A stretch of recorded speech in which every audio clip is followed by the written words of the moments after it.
Have you ever felt like no matter how hard you try, life keeps pulling you back into the same cycles, as if there's an invisible script directing your reality, one you never agreed to, but somehow you keep playing the same role?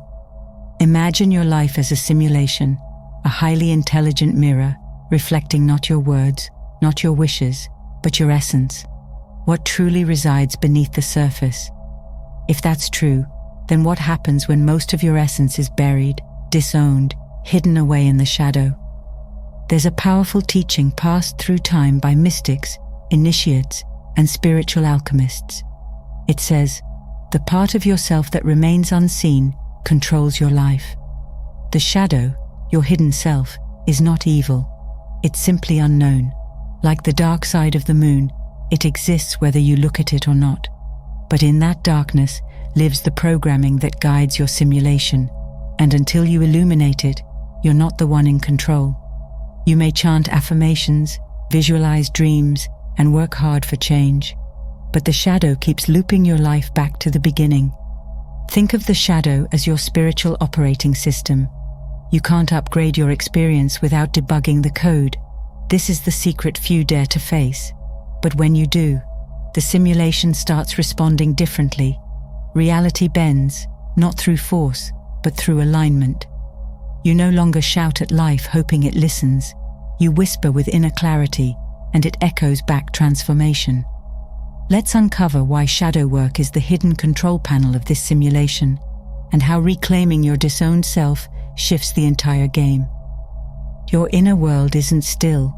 It moves like water, fluid, vast, and layered with currents you may not even see. Picture yourself submerged in an ocean of consciousness, suspended between the dense currents below and the radiant surface above.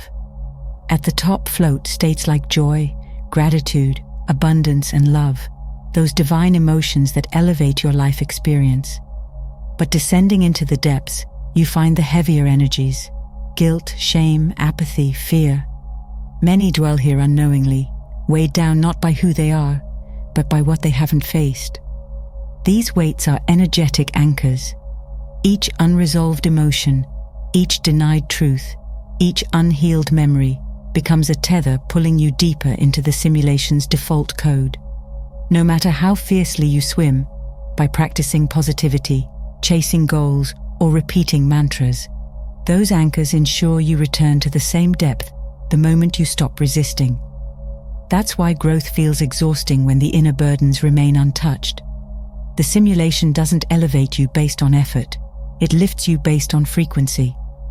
But there's something revolutionary about recognizing the presence of these anchors. It shifts you from the illusion of failure to the clarity of cause. You don't have to become more, just lighter. Release the weight, and you naturally rise. The higher states of being aren't rewards. They are your original setting. They emerge when the blockages dissolve. The shadows you carry, repressed emotions, guilt, shame, exist in your field, not to punish you, but to invite your awareness inward. Everything you haven't yet accepted about yourself becomes part of your shadow. And because the simulation mirrors your being, these disowned parts keep replaying through external events and repeating patterns. You think the world is against you, but it's only speaking in the language of reflection. When the energy stored in the shadow goes unacknowledged, it becomes the author of your story. Shadow work breaks this loop by illuminating what has long been hidden. True control begins when the unseen becomes seen. It's not about managing the world, it's about mastering your vibration. And to master your vibration, you must first recognize what's dragging it down. The deeper you go into the roots of your shadow, the higher you rise in the energetic realms that shape your reality.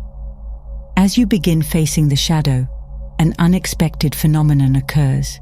Reality shifts, but not in the way you might expect. It doesn't shift because you conquered it. It shifts because you became real with yourself. The mirror of life no longer reflects a fragmented version of you, but begins responding to someone who has reclaimed their wholeness. One of the most potent ways to release the energy trapped in the shadow is through self-forgiveness. shame and guilt, often considered among the lowest frequencies on Hawkins's map of consciousness, are frequently the foundation of one's inner weight. They may seem harmless, especially when buried deep, but their influence permeates every area of life. You carry them like invisible ink on your aura. Even when you do everything right, these frequencies speak louder than any positive thought. Self-forgiveness isn't about denying responsibility, it's about reclaiming power. Acknowledge what you've buried, without judgment, without resistance.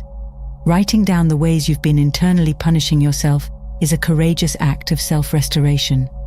These unconscious loops often go unnoticed, yet they drain vitality, joy, and the ability to manifest with ease. Identifying these inner criticisms brings them to light, and from light comes liberation. Ancient traditions teach that energy follows awareness. When you speak forgiveness out loud, especially while looking into your own eyes, a healing begins. Add to that the tapping of the heart meridian, the pinky point, and you unlock a physiological release. It's not merely symbolic. The body begins to release stored grief. Yawning, tears, even subtle tremors are signs of anchors dissolving. As above, so below, the energetic release ripples through the nervous system. What once seemed like emotional baggage becomes spiritual fuel. When an anchor drops, energy returns. You rise, not because you forced the change, but because you're no longer carrying what kept you grounded in limitation. The mirror reflects the new you, not because reality changed, but because your vibration finally matched your intention. Navigating the simulation requires more than healing the past. It requires mastering the present. Triggers, though often seen as irritants or setbacks, are actually divine signals. They indicate the presence of something unresolved, an anchor yet to be seen. As the saying goes, you can only be triggered if you're loaded. In other words, there must be a dormant charge already within you for external events to activate it. Most spend their lives reacting, arguing with reality, blaming others, clinging to the illusion of control. But every time a trigger arises, the simulation is holding up a signpost, pointing to a fragment in the shadow. A powerful shift happens when you begin to welcome triggers instead of fearing them. They become invitations. Each emotional spike is an arrow directing you to where healing is most needed. There's ancient wisdom in treating triggers not as curses, but as keys. Rather than shrinking from discomfort, you explore it. Forgiveness becomes a weapon of release, not aimed outward in bitterness, but inward in clarity. Whether it's a parent, partner, or stranger who stirs old wounds, the energy tied to that memory can be softened, understood, and ultimately released. Imagine standing in a universal art gallery, surrounded by every painting that exists. Some evoke joy, others disgust. You don't need to change the artwork. You need only to choose where to place your gaze. The moment you stop reacting and begin selecting, you regain control of your narrative. Energy no longer bleeds into what you reject. It flows toward what you prefer. In the buffet of life, most keep tasting the dish they hate and yelling at the chef. The wiser path is to pick a new dish. Choose, don't change. The simulation contains infinite expressions. Your power lies not in altering the existence of what you dislike, but in ceasing to feed it your attention. That is how new timelines open and old anchors lose their hold. Mastering the simulation doesn't mean escaping pain or eliminating contrast. It means navigating it from a state of awareness so refined, the external no longer dictates your internal. When you cut the energetic cords to old wounds, your frequency stabilizes. You become less reactive and more responsive. Reality begins aligning with your higher resonance, not your wounded scripts. Anchors no longer accumulate because you've learned to catch them early. A moment of anger doesn't fester into a decade of bitterness. A painful comment doesn't become a lifelong identity. You've built a practice of forgiveness, not just for yourself, but for others. Not because they deserve it, but because you do. The poison of resentment is neutralized before it ever enters your bloodstream. Life becomes less about managing chaos and more about maintaining clarity.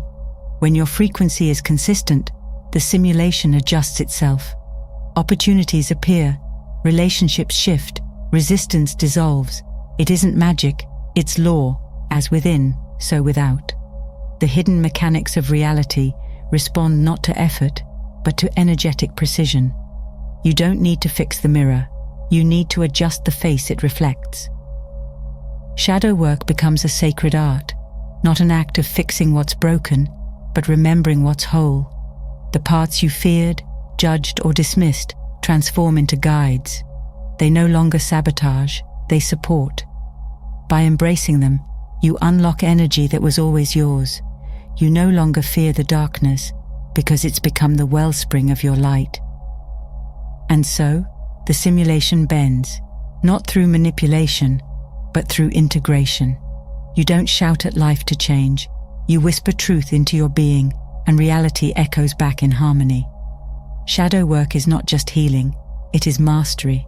And through it, you don't just play the game, you begin to write the code.